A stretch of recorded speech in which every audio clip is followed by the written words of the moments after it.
Greetings friends, I hope that your first week of December has been going well and that you have something fun and relaxing and hopefully crafty to do this weekend. In the interest of trying to not have a really long video today, I thought I would just jump straight into the crafting, so let's do some stitching. Surprise! I know I said yesterday that I was going to be working on some Christmas cross stitching, but I did also talk about how these Vlogmases have been an opportunity for me to get around to small projects that I've been putting off for a while, and this is one that is a little bit more, I was going to say pressing, but it isn't really pressing. It's not like I really need this, but the cross stitching I want to be part of a bigger project, whereas this is kind of just something that is much more self-contained. Anyway, what I'm going to be doing today in the end is stitching a Zokin, which is I believe a Japanese term for a rag. I am following the guidance of Atsushi, whose YouTube channel and website is Sashiko Story.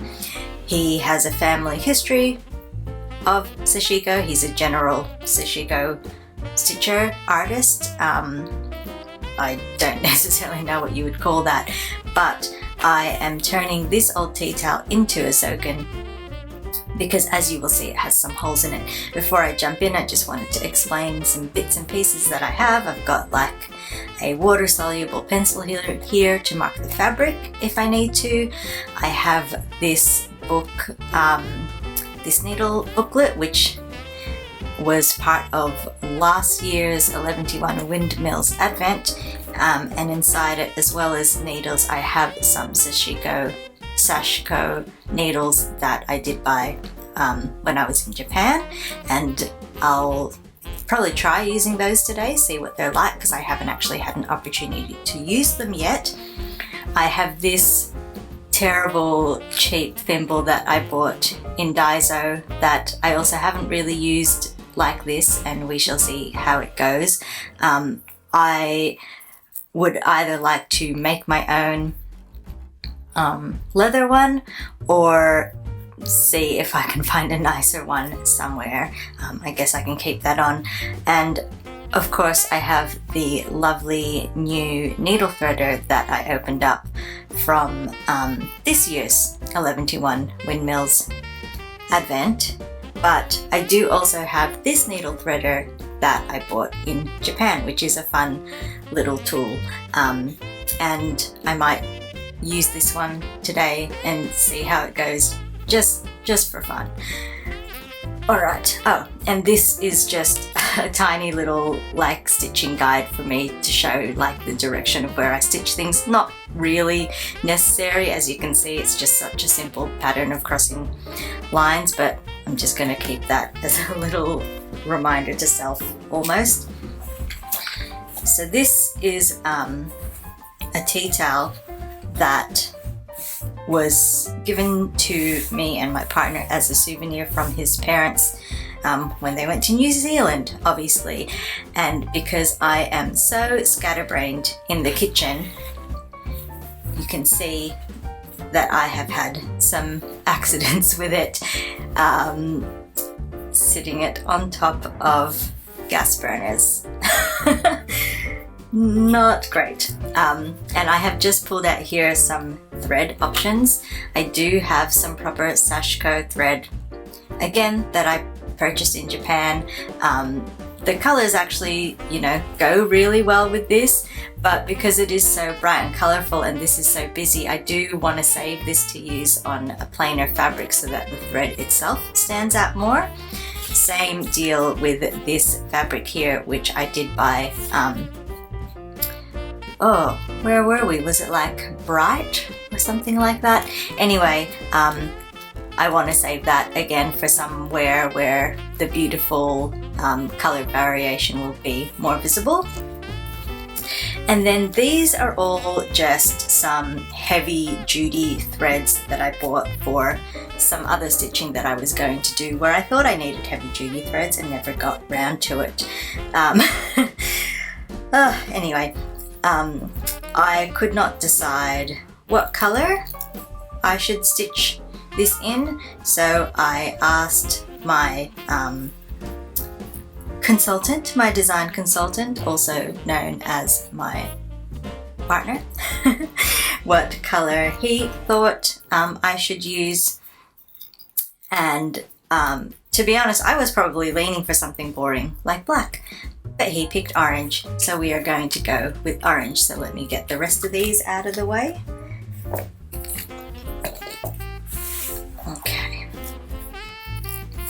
And this is actually like a fair bit thinner. The thread itself is thinner than I thought it would be. You can actually see, I think if I compare it to this one here, this grey one here, see the difference in the thickness. So I am going to either double it up or quadruple it up. I think I'll quadruple it up, so I'll get like a really decent length. Got me a decent length of thread here. I am going to fold it in half. Let's get these ends together. As usual, I am going to say that this is not a tutorial. Please check out Atsushi's video, which I will link below. Which length do we want to try? Let's go for the big one. Let's see how the big one goes. I have never done this kind of stitching before. I've done other kinds of hand stitching before, but the way that you do the running stitch for sashiko, you hold the thread, you hold the needle in a very specific way, and you make your stitches in a very specific way. So I'm gonna give that a go for the first time. So this needle threader here, it has like, you put small needles in that way and you put big needles in that way. Let's see how it goes with putting a, is that big or small? That doesn't actually fit in the small hole, so let's use the big one. I haven't used the big one before. So you want to make sure that the eye is pointing outwards. You don't want it sideways. And you just, oops, I'm probably holding this too tightly. Sometimes I have to press it a few times, and you can see that it's pushing the thread out. A bit trickier because I am making it complicated and doubling up my threads, which has made this a bit of a mess, but that worked.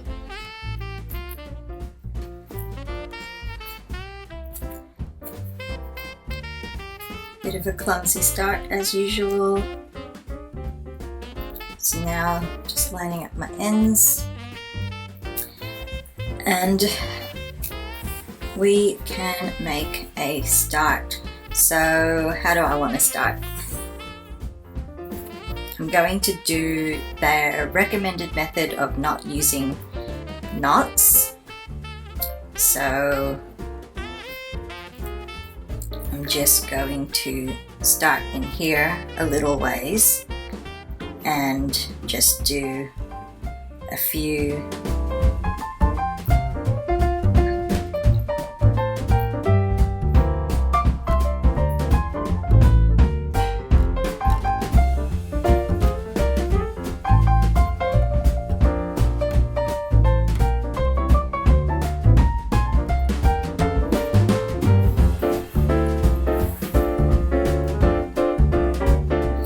that's actually just in between the two layers, and then I'm going to bring this down here. I'm not, this isn't, this isn't very well done so far, and my stitches are huge, but oh well. And I'm just gonna come up there, and I'll start my stitching from here and go back over those, and hopefully that should lock it in. I realize I did forget to, I do want to mark my lines, otherwise I won't be able to stitch in a straight line. So I'm just reaching for rulers.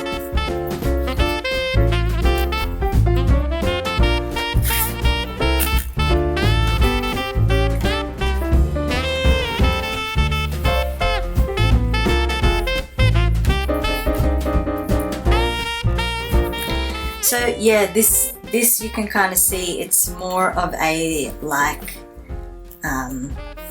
using things up type project, making use of like things that I have rather than creating. Why is that so wonky? I thought I lined it up.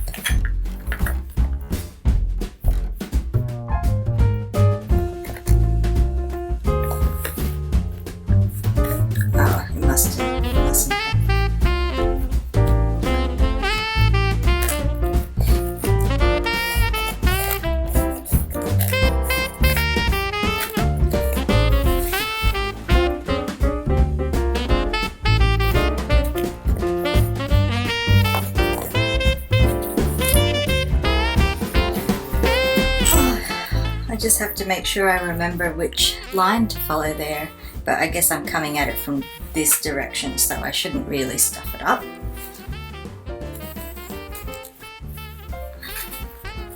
Make sure these butt up against each other.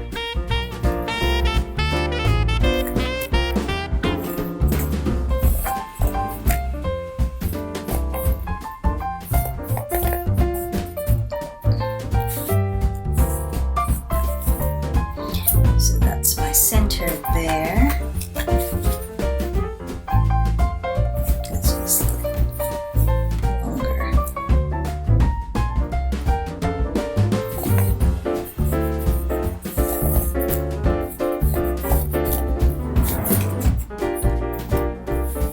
So if I have time, and I don't know that I will because everything takes me longer than I think it's going to, but if I have time, then I will also do like some buttonhole stitching or blanket stitching or something around those holes just to fix them in, because as you can see, the lines that I am going to be stitching isn't really going to keep to secure those ends, and they will still like tear and get in the way and just be generally annoying, and we don't want that. Alright, and let's just get started here. So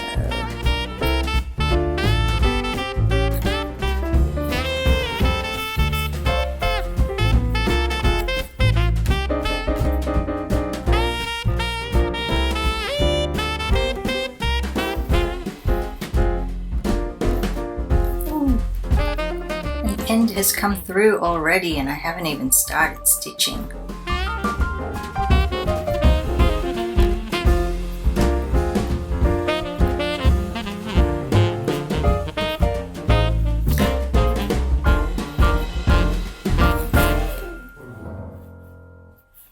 This thimble really isn't great,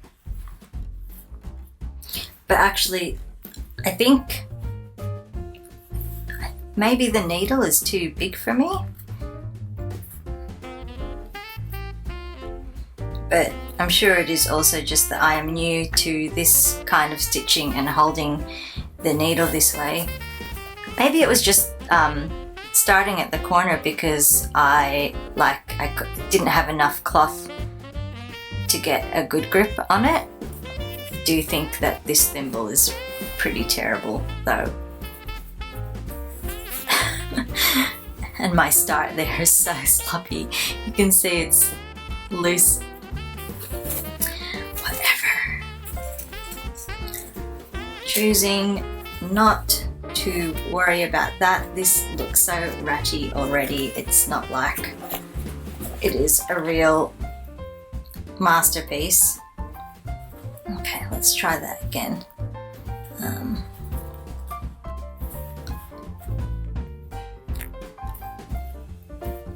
I think the needle's too long for me.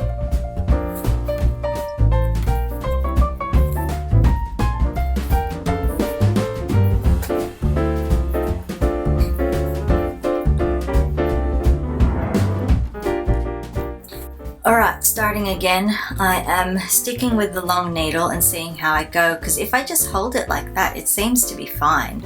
So I don't know what it is. I don't know, I'm just not used to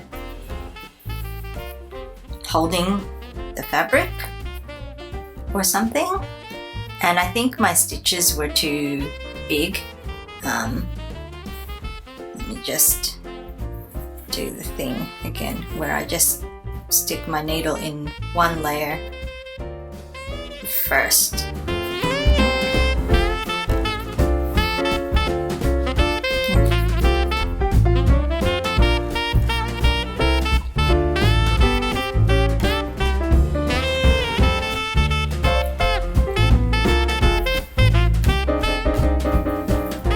It seriously takes some getting used to, which I'm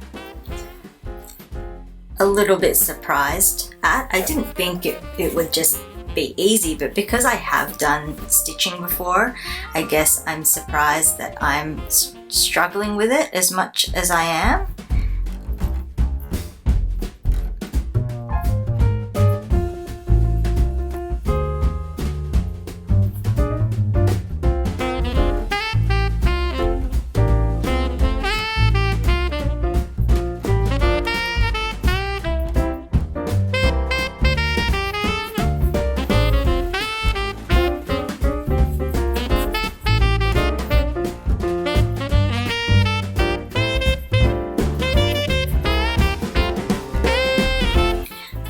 I do wonder if this will be easier, if this would have been easier if I used a proper sashiko thread as well, instead of whatever I've got lying around, which is basically like sewing machine thread and is quite fine.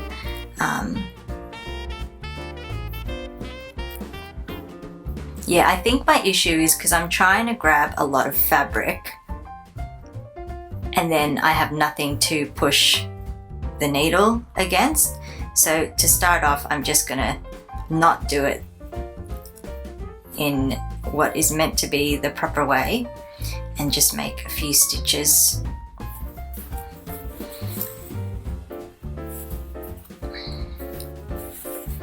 And hopefully now that I have a good bit of fabric done, if I grab this here.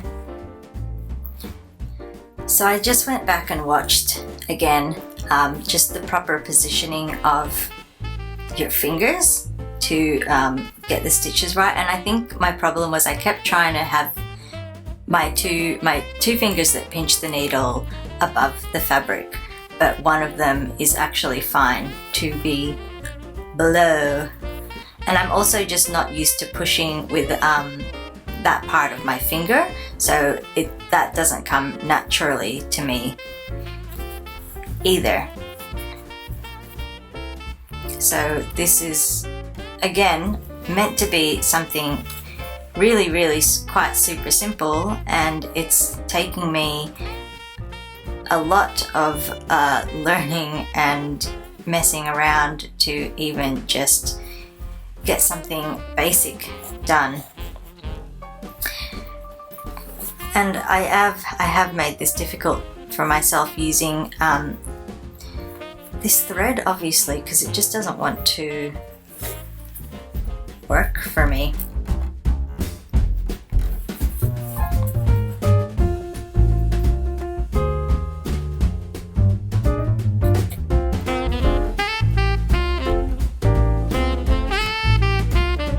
I'm trying to pull that loop tight.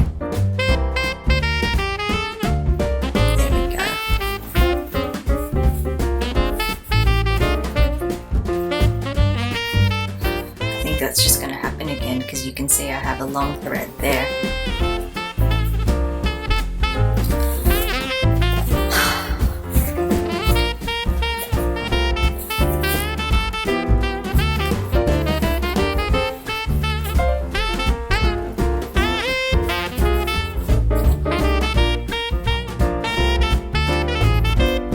So I'll get started pinching it with my pointer finger and thumb. And now that I've got it in a little bit, let's try. Gosh, this is really tricky, guys.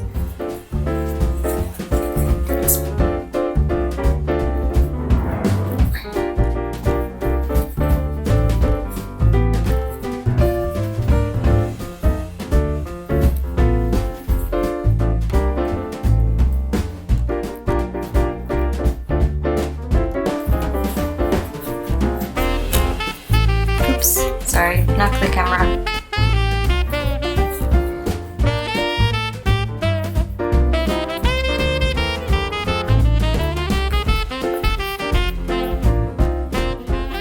I feel like once I have like quite a number of stitches done, then I do find it easier to work. So when this thread runs out, I think that I will go for a shorter needle and see if that is more comfortable for my hand to hold, which isn't far off. Because, oh, it's actually now. I can't even get that back in there. Oh, what a disaster. I'm just gonna cut that and we'll just stitch over those stitches and bad luck. All right, just try the next size down.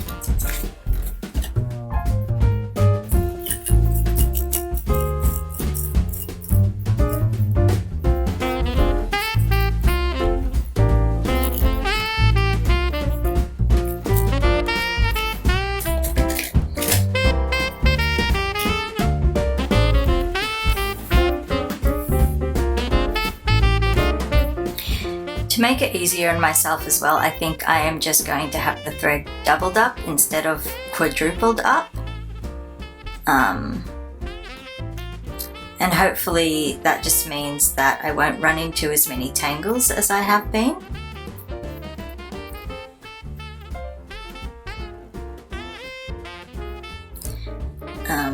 I didn't think of that one when I was cutting this length of thread though, so it is longer than I would have liked it to be.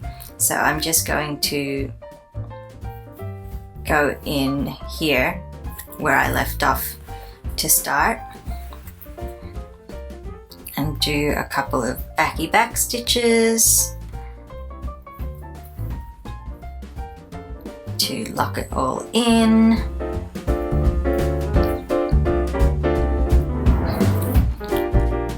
Push with that.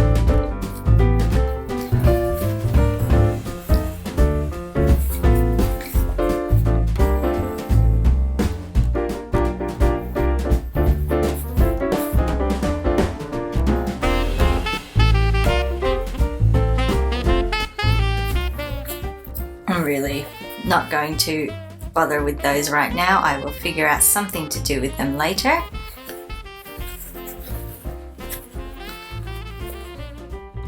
Okay, so start off using those two fingers, and then once I've got a few through, switch to the other fingers, and hopefully we can just stitch. Let's just stitch. The funny thing is now, I'm almost missing the length of the longer needle because I feel like the length of this isn't quite enough. This is just going to be a video of me constantly switching needles. and just generally doing a very poor job of stitching. Why is it that there's always like one thread that just doesn't want to cooperate, just wants to get left behind?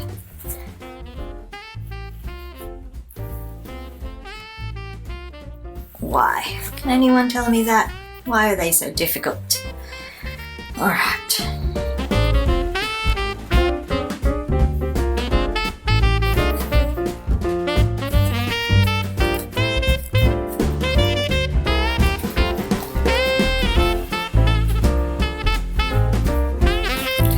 I feel like I don't know how to hold the fabric.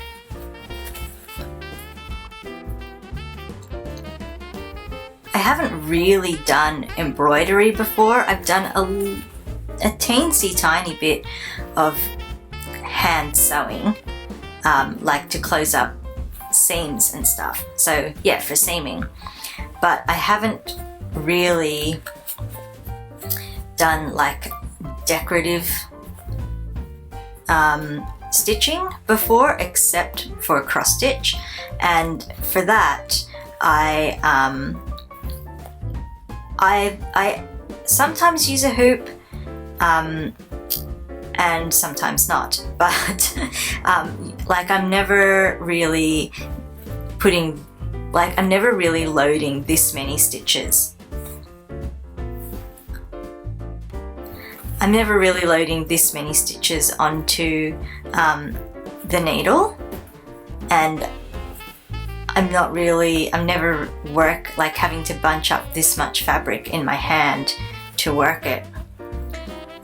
So it's not really coming naturally to me when I thought that it would, because I have had other stitching experience. And my line is so wonky there, but whatever. It is a shame that like you can see how much more visible the thread is when it was quadrupled as opposed to when it is just doubled up, but oh well, that's just how this is going to have to be.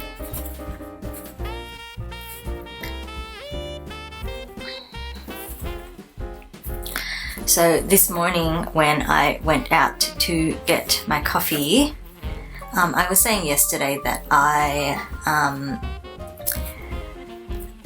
want to make the switch to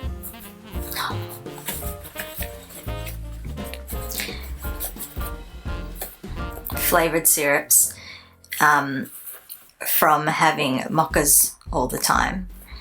And this morning I tried a vanilla latte. It's definitely not as sweet as the caramel latte. And I feel like with the vanilla, you could taste the coffee more.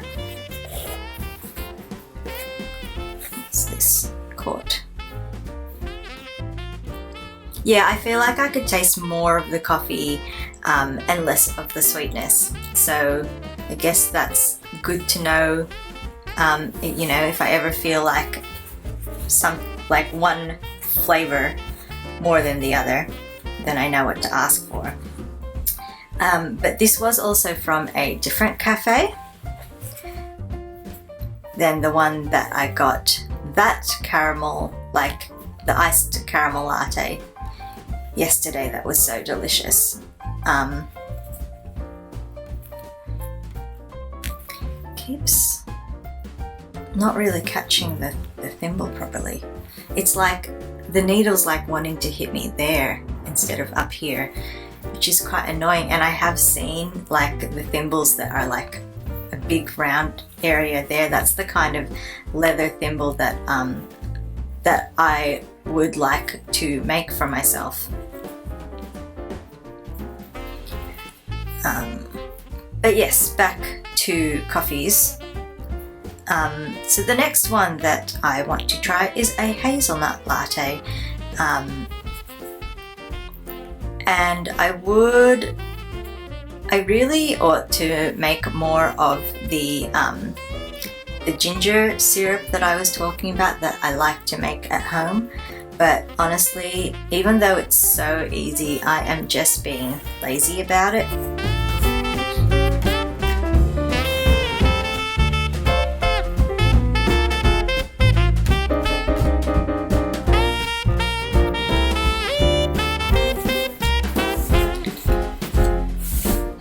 One terrible line of stitching done. Which way do I go next? Let's go long ways. I feel like I should have started in this corner and worked up that way so that when I'm stitching the long one, I'm closing this flap. But oh well. Wonder if it'll be easier working at the edge of the fabric, because there's not as much fabric to gather up.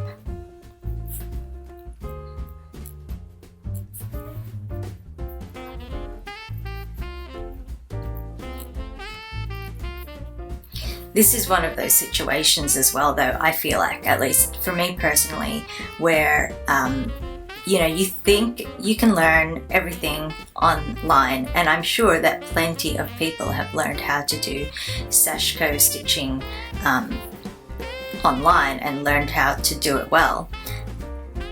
But I do feel like I would benefit from an in-person class.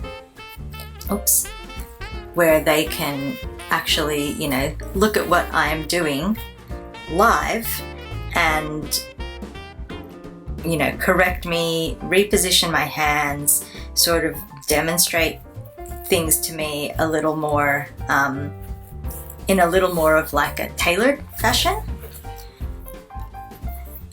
And this stitcher that I keep mentioning, he does do workshops, but he is based in Japan, and I've only, in the videos that I've watched of his so far, I've only heard him mention doing workshops in New York for ones that he does outside of Japan, I mean. And he does have an online course, but like a paid proper like online workshop that you can do. But I just don't know how much that would help me. I'm sure that, you know, he's got some kind of video conferencing system where you can show him how you're working, hopefully. I don't know. But it's just not the same as being in person. And of course, he's not the only person out there who can teach sashiko, so I could just find someone local. But I feel like, because in my mind he is a trusted source who can teach me the proper way, then, oh, I've done it again. I haven't left myself enough of a length to to finish that off properly with some back stitches. What was I saying? Yeah, I'm sure I can find someone where I am. And where I am, for those of you who don't know, is in Victoria, Australia.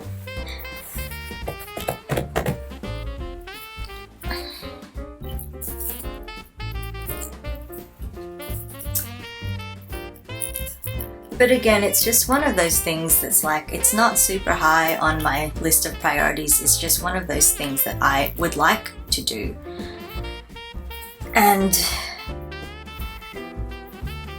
knitting takes priority over that. But that was something that I found to be true as well from when I was learning to spin.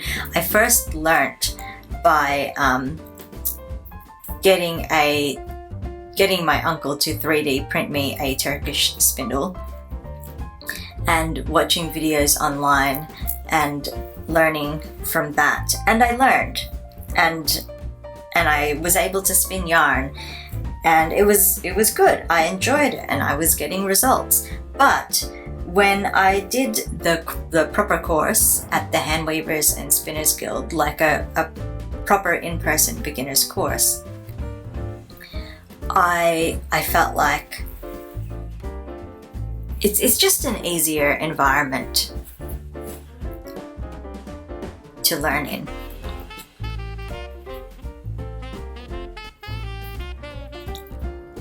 And yeah, because they can watch you, you can ask questions on the spot.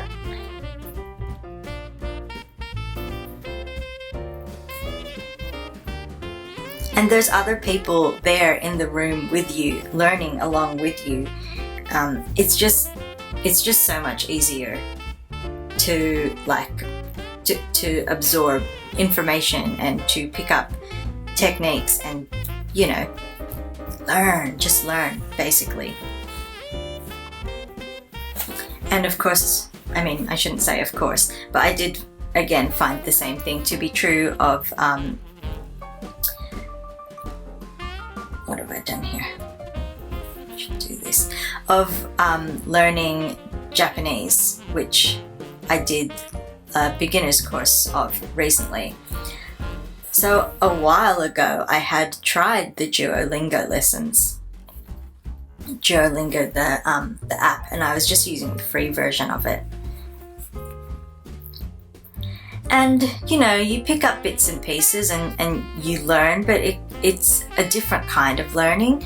It feels more like, it doesn't feel as much like you're really absorbing the information.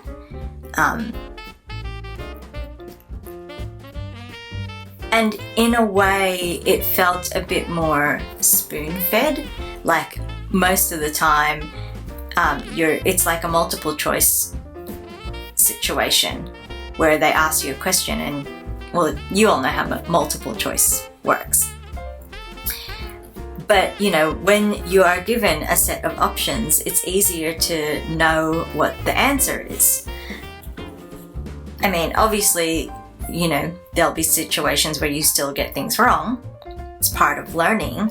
But, you know, in a real life one-on-one situation, or just in a situation where it's not multiple choice, that's what I'm trying to say, where you actually have to think of the answer, it's different. You're not being presented with the options, and one of those will hopefully trigger something in your memory that is the correct answer. You're actually having to think of it yourself. I hope I'm making sense. Because I'm focusing on the stitching that I'm doing, I know that my talking is very disjointed and very not fluid and probably really hard for you to follow, but I am trying, and this is all new to me. I hope you understand. I'm sure you do.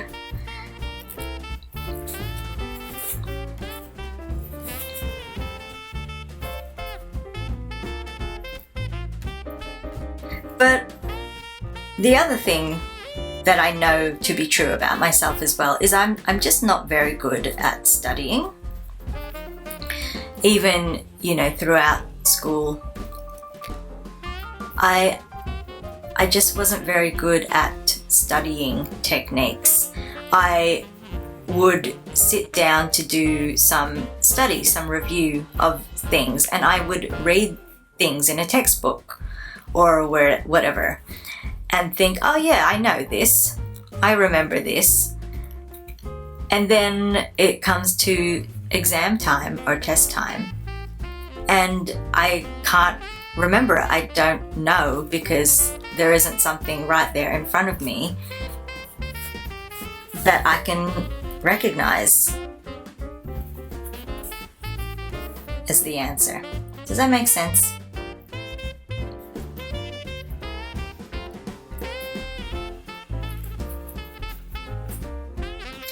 think that's why or at least I was somewhat good at math.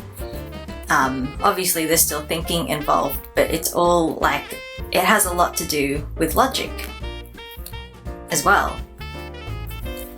I mean, in my mind, like, math is just, it's logical.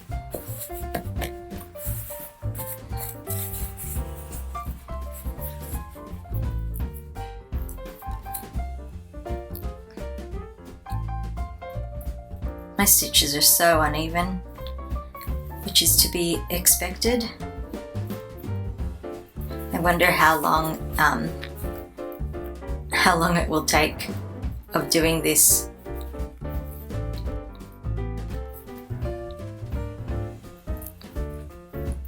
Before I get to a point where my stitches are more even.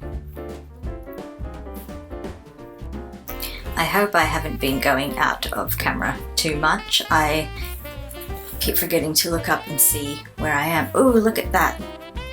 I have just enough to do a little tiny back stitch here. It's not a proper back stitch really, but whatever.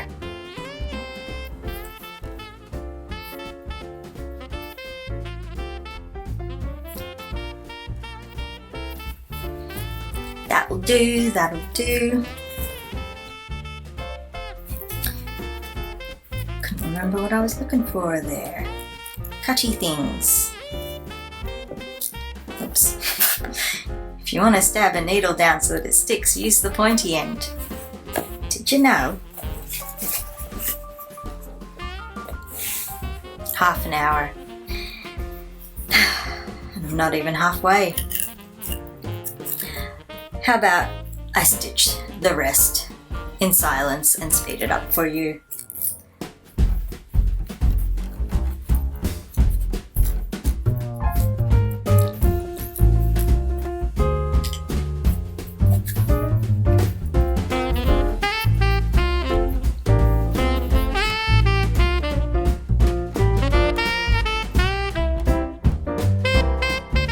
Generally speaking, I'm not really very good at the talking thing. I am an introvert for one thing, and for another, I don't think I'm good at opening up, just full stop. And part of the appeal for me of trying these videos was to give myself some practice at that.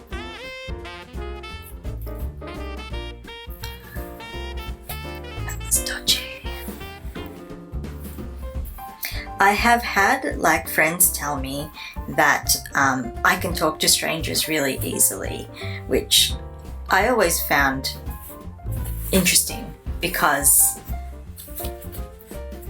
I can see where they're coming from, but because it's not something that comes naturally to me, it's just surprising to hear people say.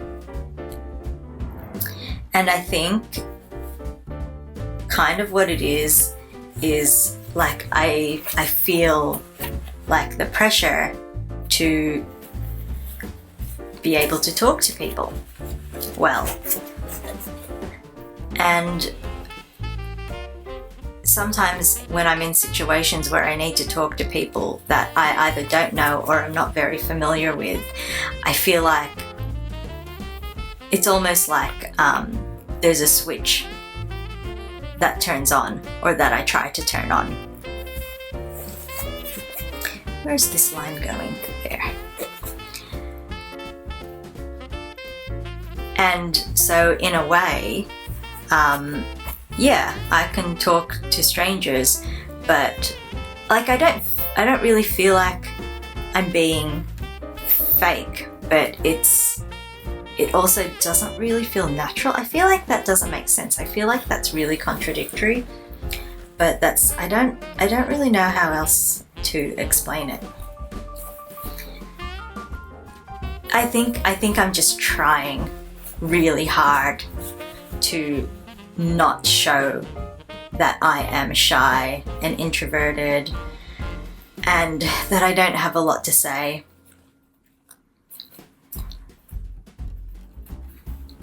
I don't even know what I do say to strangers now that I think about it. I feel like I just ask questions so that, you know, they can talk. And I'm interested in what they have to say, or maybe at least more interested in what they have to say than what I could share with them. I don't think that my life is really very interesting, which is, again, also part of why I am not doing the traditional kind of Vlogmas where I take you around with me on my day, because I just don't feel like there is that much to share, and really not that much that is interesting for other people to see. I do a lot of the same things day in, day out, which I really enjoy. I enjoy the things that I do, which is why I do them. I just am not sure that anyone else would really be interested in seeing the things that I think of as being like mundane and uninteresting. But earlier this year I was watching like a few videos about other YouTube content creators talking about vlogging, and a few of them were saying things about how you think, but basically the gist of it is that you think that your life is boring because you're the one that is living it day to day. You're not living anyone else's life, obviously, and they're not living yours. So what you're doing, while it may seem mundane to you because you do it every day, it's not mundane to other people because it's different from what they are doing. And I thought that was really interesting, and it's something that I've kind of tried to take on board in my own thinking. But when I am doing something like this Vlogmas, for instance, and thinking about, well, what can I film that I haven't shown you before, I can't think of what that is. I feel like it's just all like a lot of the same stuff.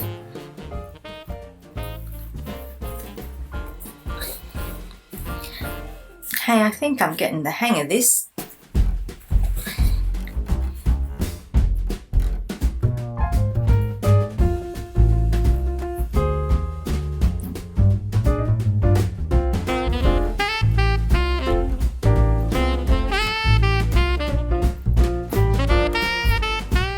Sometimes when I do the back stitching, I feel like I get a bit confused about where my stitch needs to go in and out.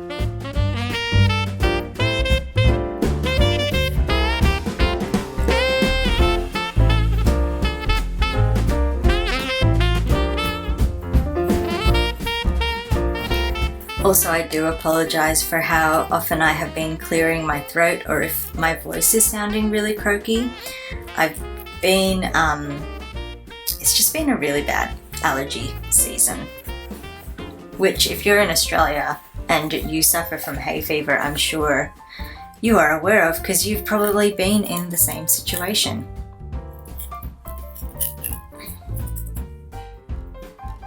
I love how these thread spools have this bit on one end where you can secure the end of a thread. So annoying when these things come unraveled. Where did I stick my needle? There. That's not good.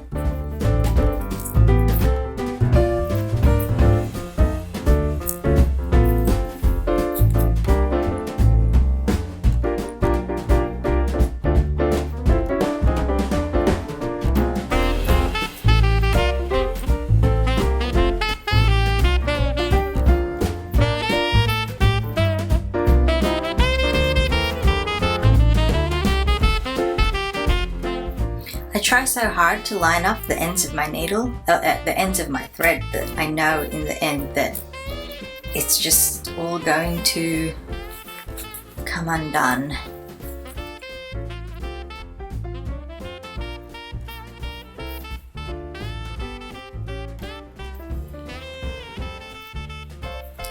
Come undone.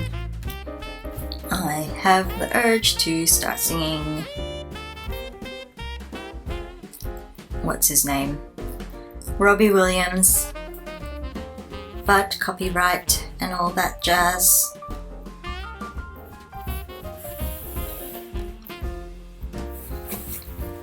Why bother? So I think after I do this long edge, I do a short edge. Sorry, after I do this diagonal, I think I do a short edge. I probably should have watched more videos on how to do this in preparation for this video, but like I said, it only kind of occurred to me this morning to do this instead of the cross stitching.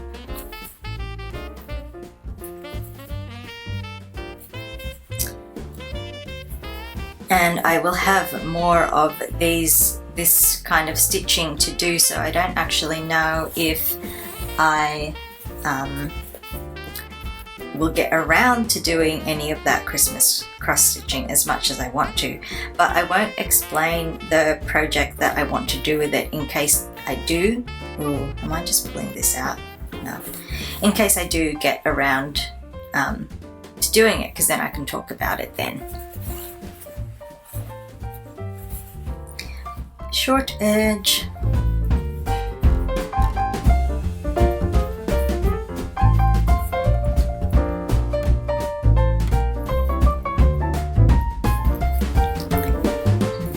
Started a little bit far from the hem. Would you still call that a hem? The edging, and I'm just getting closer to it so that it's not as floppy. Tea towels really just get so filthy, don't they? I mean, this one, once I burned holes in it, I used it for various crafting things like mopping up spills when I was dyeing yarn. So that's why it has a lot of these like big black, well, they're grey now really, but it was black dye. But that's why I have a lot of that really filthy looking stuff on this cloth.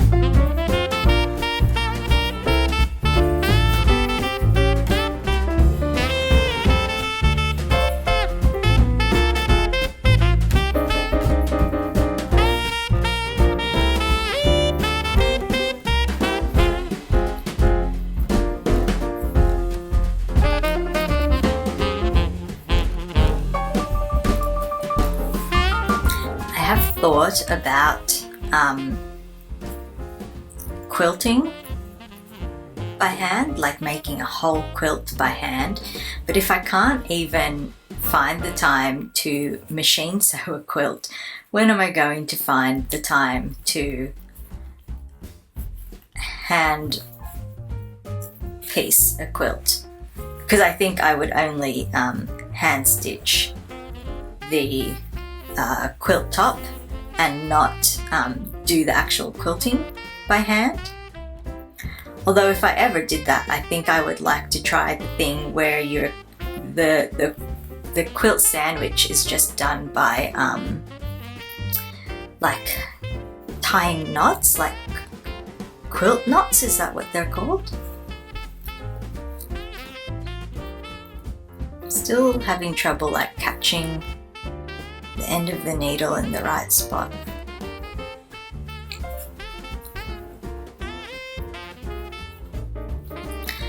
I have seen, or Pinterest has shown me, how much thread have I got left?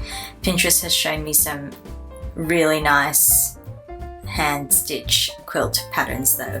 My favorite one is one that's like the constellations, and it's actually mapping out the actual, like an actual constellation map. It's not just sticking like random constellations in random places or random stars to look like constellations in random spaces.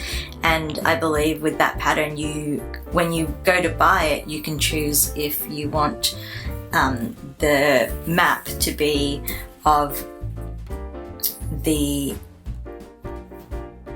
I could still get a little bit more out of the,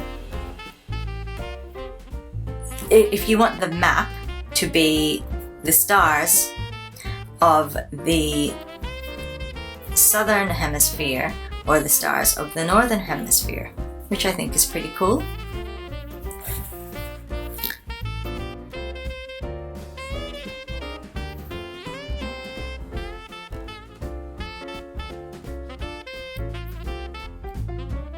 I would obviously get the map of the southern hemisphere, but goodness gracious, that would be quite a lot of work to do.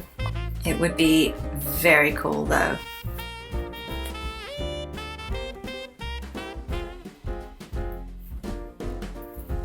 The other one I've seen on Pinterest that really intrigues me is pi, as in the number pi. So it's basically like, hang on, let me just cut this. It's basically like a big spiral of hand-stitched text, which is purely just the number pi. So I think it starts in the center and it just goes around and around and around. And I guess with that, you know, you could stop stitching numbers whenever you wanted to. Does pi actually have an end, or does it just go on until infinity? Pretty sure it goes on until infinity, but I can't remember.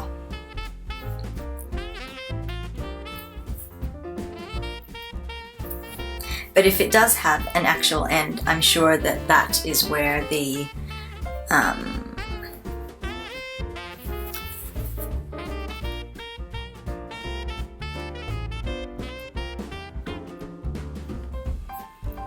I'm sure that that's where that quilt ends.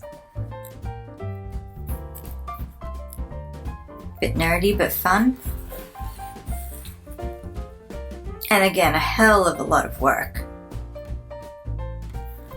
But that's part of like what I find appealing about it. It's because there's so much intricate work involved.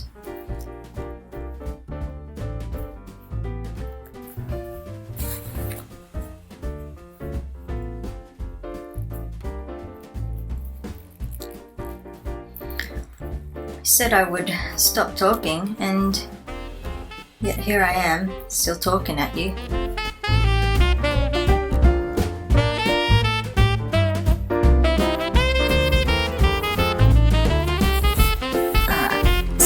Oops, tangles, please don't tangle.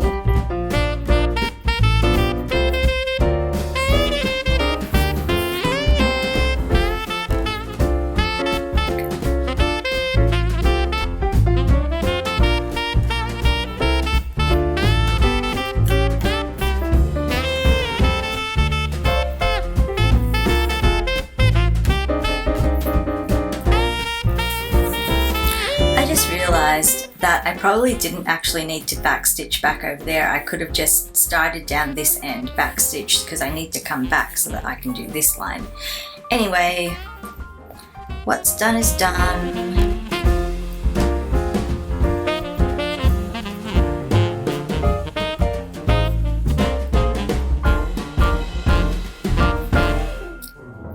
I do definitely think that I am one of those people who can only stitch in one direction.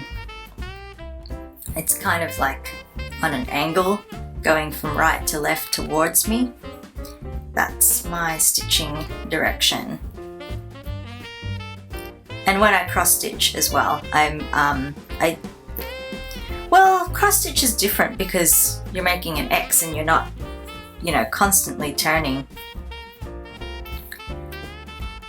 your work round and around to make every single X. So forget what I was going to say, because it does not apply. Oh my goodness.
This going back, I'm finding a lot more fiddly because I am trying to sort of follow the stitches that I had done before. And they are very inconsistent, and I don't have the best control of where the point of my needle is coming out. Going in, as in towards the back, is easier because I can see it, but coming out to the front towards me is trickier, and I nearly just went past the point of where I need to start doing my line across.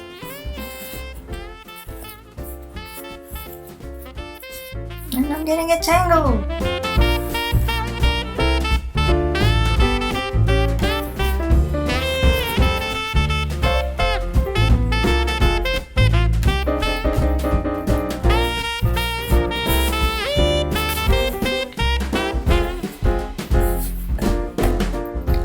Alright, so I'm going to stitch across here and then up, back, across, back, and down the middle.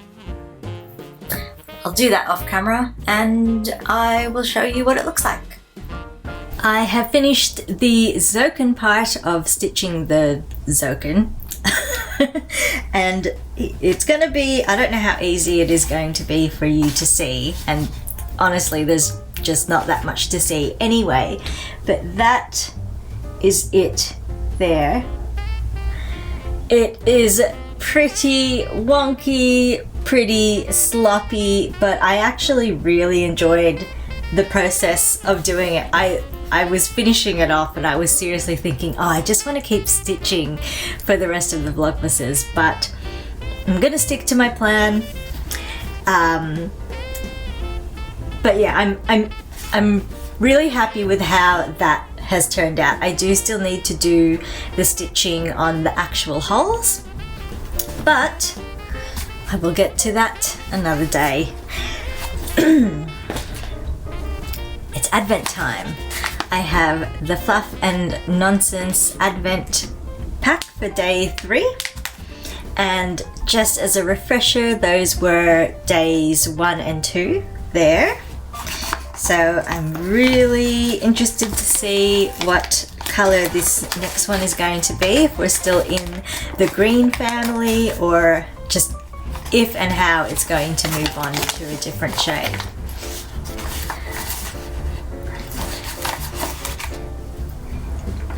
What do you think?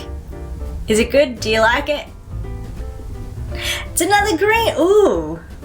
Ooh, I really like this one. Oh, look at the color variation in that. That's lovely. I love the contrast of like the dark green against the light green there. Look at that. That's just like graduating across so beautifully. I think this one's my favorite one.